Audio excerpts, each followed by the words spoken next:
Hello. So today I'll be presenting for BUSM 2563, Understanding the Business Environment Assignment 3. So on to topic 1, the macroeconomy and understanding the business cycle. There are three macroeconomic indicators that can influence the business cycle. These factors are GDP, inflation, and unemployment. The first indicator is GDP, and the definition is the market value of all final goods and services produced in a country during a period of time. It is also a measurement of the country's economic health, growth, and overall performance. There are two types of GDP, nominal GDP and real GDP.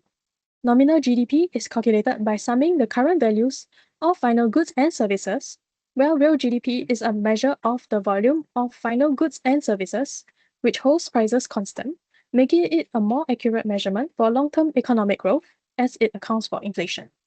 So what is inflation? Inflation is the second indicator, and it is the sustained increase in the general price level in the economy. It is measured by the Consumer Price Index, which is the changes in retail prices of goods and services purchased by a typical family, which is also known as the market basket. The third indicator is unemployment. People are considered unemployed if they are currently unemployed, available for work, and have been actively searching for work in the past 4 weeks. So how does these indicators provide insights into the business cycle? Well, a rising GDP, low inflation, and unemployment rate indicates that the country's economy is healthy, meaning that its citizens have high purchasing power, businesses are expanding, and there is a high standard of living, often supported by strong trade and investment. Conversely, a negative GDP growth, high inflation, and unemployment rate signals an economic recession. These conditions can create long-term social problems, including reduced living standards and poverty. Here is a graph showing the growth rate of GDP in Singapore from 2014 to 2024, forecasting until 2030. One thing that stands out is the GDP contraction during 2020, when there is a global pandemic and people had to stay at home for 2 months due to a preventive measure put in place by the Singapore government in response to COVID-19. This greatly reduced consumer spending, as people were unable to go out to shop and socialize. As workers are unable to work because most jobs require them to be on site, many people were retrenched because firms wanted to cut costs to stay afloat, which reduced productivity and led to high unemployment rate. As jewelry is a normal good and a non-essential item, it is highly sensitive to economic conditions. Firstly, GDP affects consumer purchasing power and demand. Therefore, if the GDP of a country is high, consumers will have higher spending power and drive up the demand for jewelry. Secondly, inflation influences both jewelry prices and consumer behavior. If there is low inflation, the price of jewelry would be stable and would also increase the demand for jewelry. Lastly, for unemployment, if there is high unemployment, consumers will cut down spending on jewelry and it is not a necessity.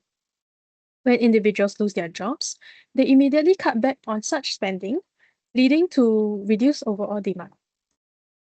So, understanding the general economic conditions is relevant for SK Jewelry as it will help them forecast demand, manage inventory, and adjust pricing strategies according to an economic expansion or contraction. So, moving on to topic 2, which is looking at the effects of tax rebate on the Singaporean economy in both the short and long run. So as aggregate demand is equals to the sum of consumption spending on goods, investment, government spending, and net export, a tax rebate means that consumers will have an increase in disposable income, leading to an increase of consumption spending, therefore shifting the aggregate demand to the right. Aggregate supply is affected by productivity and costs. As Singapore's GDP is close to its full potential, it means that there is a low unemployment rate. Hence, there is a limited number of unemployed people. As now there is low worker availability and high demand for labor, firms need to increase wages to retain and attract new workers. As wages increase, costs for firms will also increase, causing the short-run aggregate supply to shift to the left. As an increase in consumption spending shifts aggregate demand to the right, it causes an inflationary expansion. As wages increase, It also causes costs for firms to increase, causing the short-run aggregate supply to shift to the left. In conclusion, in the short run, an increase in aggregate demand causes an increase in real GDP, and in the long run, it will cause an increase in price level. Moving on to topic 3, the effects of tariff on the US market for jewelry.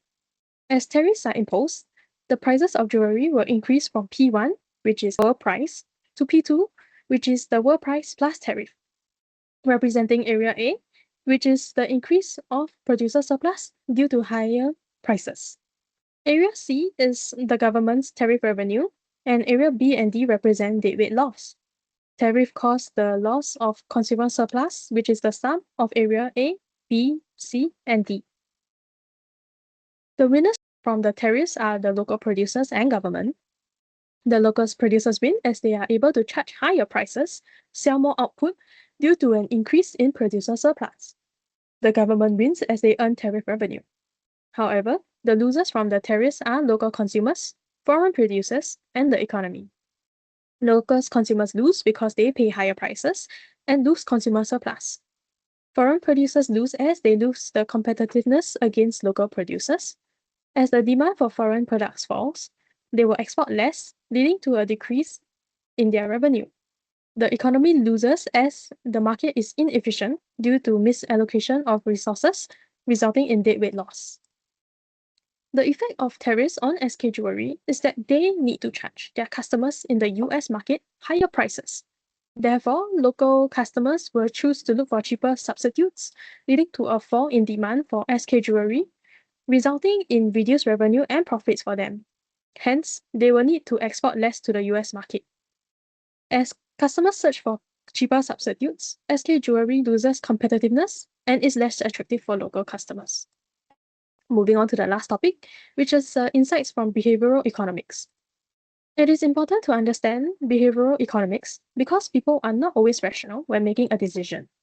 Behavioral economics highlights how factors including biases and emotions influence decision making. By applying these insights, organizations can understand how and why people behave in the real world. In the first example, consumers may choose between buying from a well-known brand or an independent jewelry seller. The jewelry products are the same, but at different price points, with the independent seller selling it at a cheaper price point. Based on traditional economic rationality, the consumer should buy from the independent seller as they provide the same high-quality jewelry but at a cheaper price point. However, consumers may still choose to buy from the well-known brand as it may be the first option to buy jewelry from when they search the internet. This shows bounded rationality as in real life, people might not have the time to research all available alternatives. For the second example, there are two shops, Shop A and Shop B. They are both selling the same high-quality jewelry, but at different price points. Shop B is selling it at a cheaper price point. However, for Shop A, there is a popular social influencer that is collaborating with them, promoting Shop A's jewelry products on social media. As the influencer has a huge sum of followers, people start buying from Shop A and promoting their jewelry online as well. Soon, more and more individuals are buying from Shop A without doing their research. Based on traditional economic rationality, people should do their research first and evaluate all possible choices before making a decision. However, this scenario shows herding, where individuals mimic the actions of a larger group instead of analyzing and making the best decision. This behavior is often driven by emotions like fear or greed rather than rational analysis. And with that, I have come to the end of my presentation. Thank you.